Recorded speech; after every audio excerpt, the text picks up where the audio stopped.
Gilles, vous avez été président du Muséum d'histoire naturelle et vous allez nous donner une conférence d'une vingtaine de minutes. Vous avez présidé le Congrès mondial de la nature, l'UICN, l'Union internationale de conservation de la nature, l'année dernière. Vous êtes un des meilleurs connaisseurs de la biodiversité. Alors, juste avant, un petit peu de patience, je voulais vous faire savoir, nous avons reçu un petit message de soutien.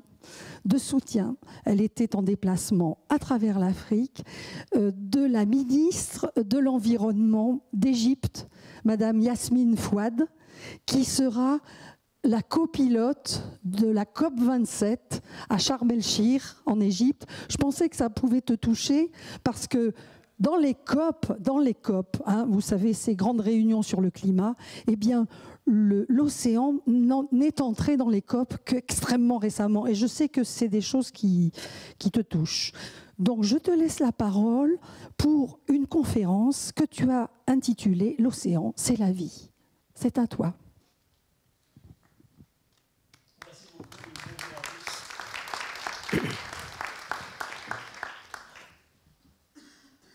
Alors, me retrouver à Cherbourg, bien sûr, ça fait longtemps que j'ai traîné mes guêtres dans le secteur, parce qu'à l'époque, je faisais de l'aquaculture à la Pointe Bretonne. Brest, c'est l'océan partout, mais Cherbourg, c'est pas mal aussi, quand même, hein, au moins aussi bien.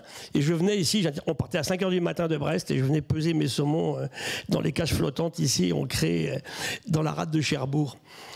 Alors, moi, je vais vous parler un petit peu des spécificités de la vie dans l'océan. Pourquoi l'océan est-il si particulier ? Alors en fait, quand on parle de vie dans l'océan, on pense toujours à l'exploitation, on pense à la pêche, à la culture marine, à l'aquaculture, et on oublie un troisième volet qui sont tout ce que la pharmacopée, la pharmacologie, la cosmétique sortent de l'océan. À peu près 26 000 molécules aujourd'hui sont passées dans l'exploitation à partir de l'océan. Toute une recherche fondamentale, et je terminerai sur un peu de bio-inspiration à partir de l'océan. Donc des images, je vous ai mis en haut des recherches qu'on faisait sur la régulation du cancer. Ben voilà, là on a un super anticancéreux mis au point à partir d'étoiles de mer. Ça se ne mange même pas, mais c'est génial, l'étoile de mer, en fait.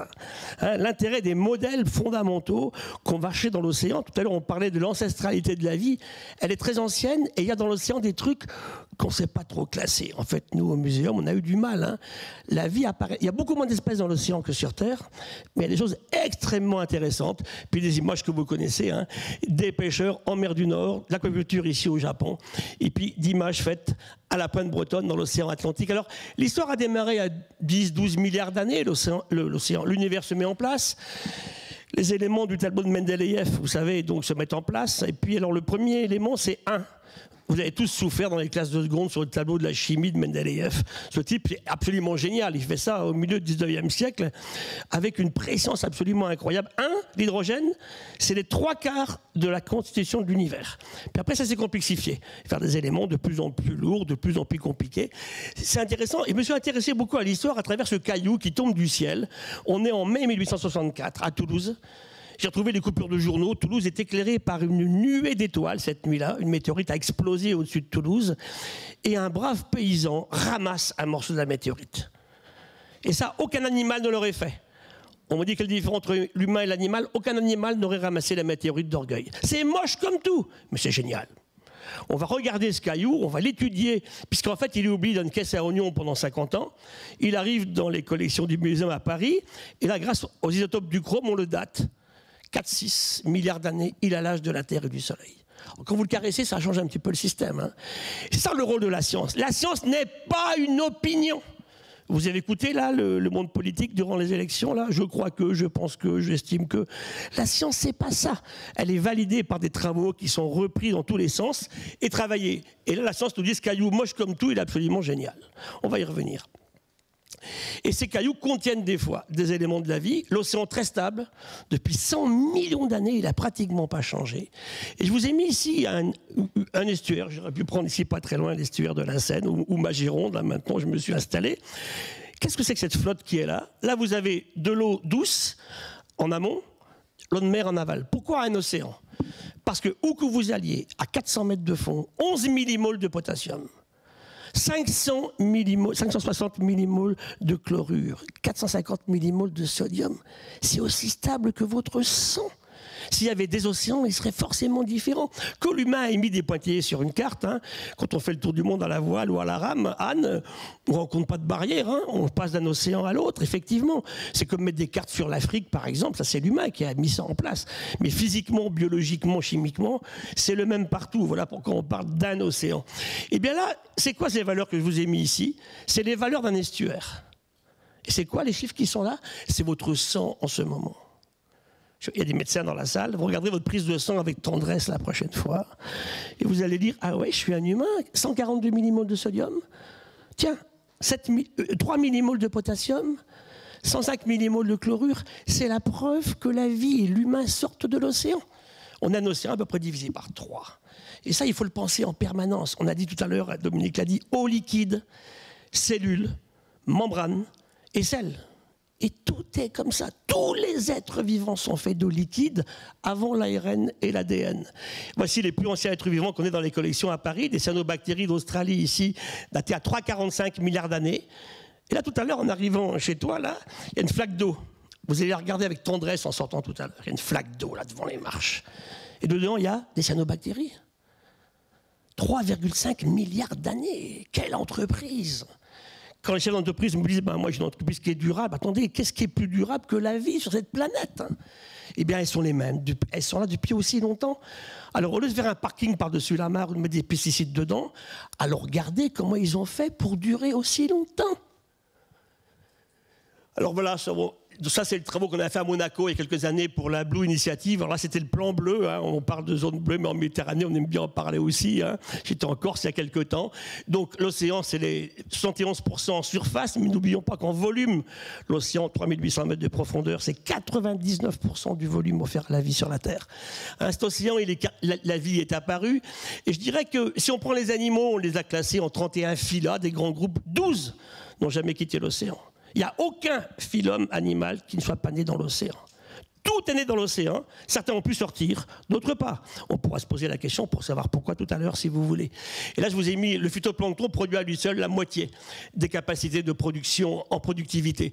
Surtout ce que fait la planète. 3 mots magiques, connectivité, un seul océan, on l'a dit, salinité et stabilité. Ça, c'est ce qui caractérise l'océan. Et la vie adore ce qui est stable. Et voilà pourquoi les espèces marines durent beaucoup plus longtemps que les espèces terrestres. Quand c'est stable, on aime ça. Quand ça change, il faut bosser. C'est ce qui se passe en ce moment pour l'humanité. Si elle ne bosse pas, elle ne va pas s'en sortir. Ça veut dire qu'aujourd'hui, le vivant, en fait, se diversifie à des époques très précises. Un volcanisme intense, des rencontres de continents. On a eu un océan à 50 degrés, un océan beaucoup plus salé, beaucoup plus acide. La vie s'en est toujours sortie. Et pourquoi elle s'en est sortie? Parce qu'elle s'est adaptée. Et nous, on croit qu'on va s'adapter sans changer. Absolument impossible. S'il y a une réalité physique de l'univers, on ne s'adapte pas sans changer. On va voir comment on peut changer ensemble pour améliorer un peu la situation par rapport à ce qu'on vit aujourd'hui. Salinité, stabilité, connectivité. Dispersion dans l'océan, c'est génial. Il y a des bestioles dans l'océan qui se reproduisent, mais ils ne se connaissent pas. La fille et le garçon ne se sont jamais vus. Ils ont fait des bébés quand même ensemble. Crevette, elle va déposer ses œufs là, puis elle s'en va. Il y a tout un mâle qui va passer, puis qui va féconder ses œufs. Une huître qui émet son sperme dans de l'eau, elle espère qu'effectivement, les cellules mâles vont rencontrer des cellules femelles. La coquille Saint-Jacques, on connaît bien ici dans la région. Hein. Elle est fille d'abord, garçon après. Donc elle ne se féconde pas elle-même, mais elle féconde la copine ou le copain. Et ça marche très bien dans l'océan depuis la nuit des temps, en fait. Les pêcheries mondiales, on en a parlé, 100 millions de tonnes en gros, 131 en culture aujourd'hui, 26 000 produits pharmaceutiques. Alors l'océan est intéressant parce que le corail dans l'océan, on travaille beaucoup dessus, vous imaginez bien, le corail c'est que 1% de la surface de l'océan. Et c'est plus du tiers des espèces connues dans l'océan. Ce qu'on appelle les mégadivers, vous voyez l'importance de ces milieux particuliers. Alors c'est quoi le vivant? On pose souvent la question. Ça, il faut vous le mettre dans le crâne. Hein. Ce n'est pas que des éléphants ou des girafes hein, ou des baleines. Hein. C'est d'abord des bactéries. Chaque corps humain ici dans la salle a plus de bactéries sur lui et dans lui que de cellules humaines. Nous sommes un monde bactérien.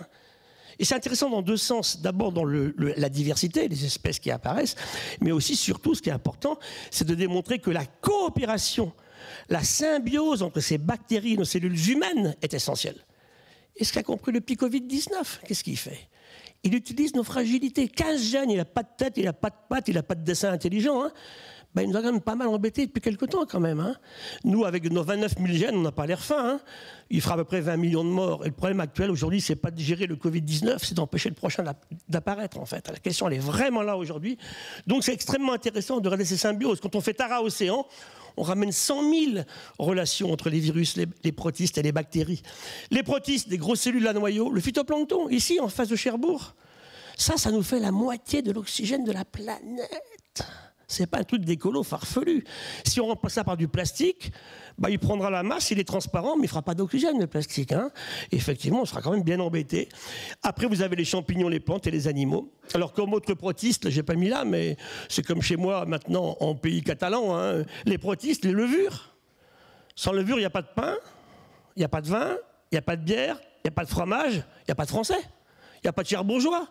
Donc vous voyez que ce n'est pas des choses qui sont anodines, c'est absolument essentiel dans l'histoire de la vie.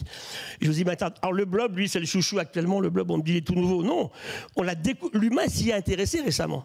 Et le blob, il est génial, parce que le blob, ben, il a inventé un truc, il trouve le chemin le plus court, le plus rapidement possible pour aller quelque part. Bon, on s'en est servi pour faire des GPS, hein. C'est également ce qu'on a fait à partir des fourmis dans la bioinspiration. Et un nouveau venu, le coronavirus 19, dont je pourrais vous parler quand on aura le temps. Alors, l'humain adore classer le vivant, on a fait des classes comme ça. Un cadeau que je vous fais, c'est une espèce nouvelle pour la France, décrite cette année, janvier 2022, de Corse. Hein, alors, il a toujours existé, hein, il n'est pas apparu hier, mais on ne l'avait pas remarqué, on ne l'avait pas vu. Et effectivement, on l'a décrit dans la faune française, on décrit à peu près 100 espèces nouvelles par an en France. Alors, quelle différence entre le marin et le continental? Ce n'est pas la même chose. Hein. Vous avez des groupes qui ont très bien réussi dans les deux milieux. D'autres, par contre, beaucoup moins. Parmi les groupes qui ont le mieux réussi sont les arthropodes, hein, les crustacés qui sont devenus des insectes. Hein. Les insectes ne sont pas marins, mais ils viennent des crustacés. Et les mollusques. Les mollusques, vous avez des groupes gigantesques de mollusques marins et terrestres. Les gastropodes, les escargots, par exemple, que vous connaissez bien, hein, ont très bien réussi aussi dans l'eau salée.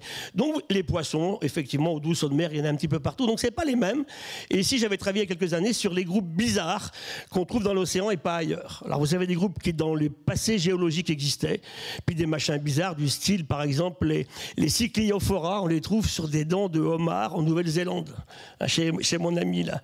Alors je dis, allez voir les dents de homard en Norvège. J'ai dit à mes collègues du muséum, voir si ça existe aussi, bien évidemment, hein, avec deux groupes d'un embranchement très particulier. Donc des espèces qui sont étranges, apparues il y a très longtemps. Alors, si je veux vous séduire, la vie océanique, on pense que c'est ça. Là, on est une semaine sur une plage de Guadeloupe. J'ai choisi les beaux. Si ça a des grands yeux bleus avec des cils, on sauve tout de suite. Hein. Mais c'est pas que des beaux. Ça peut être des trucs comme ça aussi, l'océan. Beaucoup plus petits, finalement. Hein. Ça, c'est Tara, des virus, des bactéries, des protistes. Ça, c'est 98% de la biomasse de l'océan. Alors on fait des papiers scientifiques et puis on décrit ceci. Et les relations sont très claires. Ici, on démontre très bien que les interactions sont beaucoup plus positives. Mutualisme, commensalisme, symbiose, beaucoup plus que la compétition. Et ça, le monde de l'entreprise va le comprendre. Face à ce qu'on vit aujourd'hui, la seule façon de faire, c'est la coopération entre tous. Ça sera la seule façon. Et le Plancton nous le montre depuis 3 milliards d'années. C'est absolument essentiel. Alors voilà, on nous dit effectivement en danger parce qu'on détruit et on pollue, on surexploite, on emmène tout partout et puis le climat change trop vite. Alors qu'est-ce qu'on fait effectivement face à tout cela? Et l'océan est particulièrement touché. Malgré son immensité, l'océan effectivement est menacé. Qu'est-ce qu'on fait? Dans deux contextes très clairs, la multiplication des humains, 1941, 2 milliards d'humains. Vous avez vu, dans 15 jours, on va passer à 8. Dans 15 jours, nous serons 8 milliards d'humains sur la Terre. Et puis, ça c'est important à prendre en considération. Et les ressources sont affectées aussi, bien sûr, de la même façon. Voilà, l'océan pristine, c'est ça. Les récifs coralliens, les herbiers, les mangroves, la deep sea. Ça, c'est 5 minutes de plongée à Banyuls. Je pourrais faire pareil à Cherbourg. Ben voilà, l'océan est en train de devenir effectivement un milieu qui est de plus en plus touché. Je passe sur les pêches maritimes. Alors on pêche, je ne suis pas contre la pêche, je suis contre la surpêche, qui est vraiment stupide. Hein. Donc comment est-ce qu'on fait avec nos amis pêcheurs pour gérer la situation? Là, on vous montre que les concours de pêche, ça, c'est très masculin. Il faut le plus gros truc. Alors, on va à la pêche, on prend le plus gros, puis on a un prix avec une médaille et les mecs sont contents. Vous voyez que la virilité, elle a pris un sacré coup quand même, hein, parce que maintenant, il est champion du monde avec 140 grammes. Alors qu'il pêchait 1000 kilos il y a un siècle. Ça, c'est super intéressant. Regardez la morue en bas. Ici, à Cherbourg, on connaissait les Terre-Neuva. Hein. eh bien, les petits-enfants n'ont pas diminué ou grandi. Il n'y a plus aucune morue de cette taille-là. On avait des morues de 200 kilos en 1900. Aujourd'hui, elle fait 20 kilos, 25 kilos. Donc, on a pris tous les gros individus de l'océan. Je passe là-dessus, c'est pour montrer simplement que quand on surpêche les petits poissons pélagiques, on modifie la capacité de l'océan à stocker le fameux CO2 qu'évoquait tout à l'heure Jean-Louis, donc influence de la surpêche sur le climat. L'aquaculture, je passe rapidement aussi. Le climat, évidemment, est très lié à cet océan et l'océan au climat. Là, je suis avec Thomas Pesquet, on explique justement comment, aujourd'hui, les sciences participatives et l'enseignement de l'observation spatiale de l'océan nous renseignent sur le changement climatique. C'est très important, la mer monte beaucoup trop vite, on l'a dit tout à l'heure. Ça, c'est les migrations en face de Cherbourg. Aujourd'hui, notre plancton fait 47 km par an vers le nord, au large de Cherbourg, et nos poissons 27 km vers le nord, chaque année. Simplement lié à la température de l'océan qui bouge. Nos lançons, ils s'en vont en Écosse. Les morues vont manger quoi? Et souvent, vous avez la proie qui ne va pas aussi vite que le prédateur, ou l'inverse, ce qui pose des problèmes. Je vais conclure simplement avec ici 13 prix Nobel de physiologie et de médecine qui ont été obtenus sur des modèles marins apparemment sans intérêt, puisqu'ils ne se bouffent même pas, mais géniaux. Timothy Hunt, il a le prix Nobel, on parlait tout à l'heure de Paul Nurse, en 2001. Qu'est-ce qu'il découvre? Simplement la molécule clé du cancer, tout simplement, grâce à une étoile de mer. Je passe sur tous les produits pharmaceutiques qu'on a sortis effectivement de l'océan. La bioinspiration, on crée en ce moment avec la région Nouvelle-Aquitaine un laboratoire de recherche dédié spécifiquement à l'usage des modèles marins pour faire de la bioinspiration, qu'on est en train de monter à Anglette. Voilà, tout ce qu'on peut tirer de l'océan. Je pourrais vous en parler pendant des heures, mais je vais terminer avec simplement comment fait le vivant par rapport à nous. Et c'est là qu'on est vraiment en dessous au niveau de notre capacité à comprendre et surtout à intervenir au niveau économique. Le vivant innove en permanence pour tous, y compris pour les gilets jaunes. Le vivant a toujours innové. Il a compris que si on n'innove pas, on ne peut pas avancer. Le vivant fait tout avec une énorme économie d'énergie. Ma libellule, elle vole à 90 km/h avec 2 watts. Elle encaisse 30 G en accélération. Un pilote de Rafale à 9 G, il est out. Comment elle fait au lieu d'aller la détruire, bien sûr. Le vivant fait tout avec des choses très simples, des produits qui sont abondants, sans pression et puis sans température élevée. Et puis tout ça, c'est intéressant parce que c'est là-dessus qu'il faut qu'on aille chercher nos solutions à nos problèmes. Et je termine vraiment sur la relation avec l'économie. Donc notre problème actuel, il est très clair. Là, je suis très formel, je dis toujours au monde politique, on arrête cette économie stupide et suicidaire qui consiste à accepter le profit ou à le créer sur une destruction du vivant ou sa surexploitation. C'est jouable, mais il faut se dépêcher. Merci.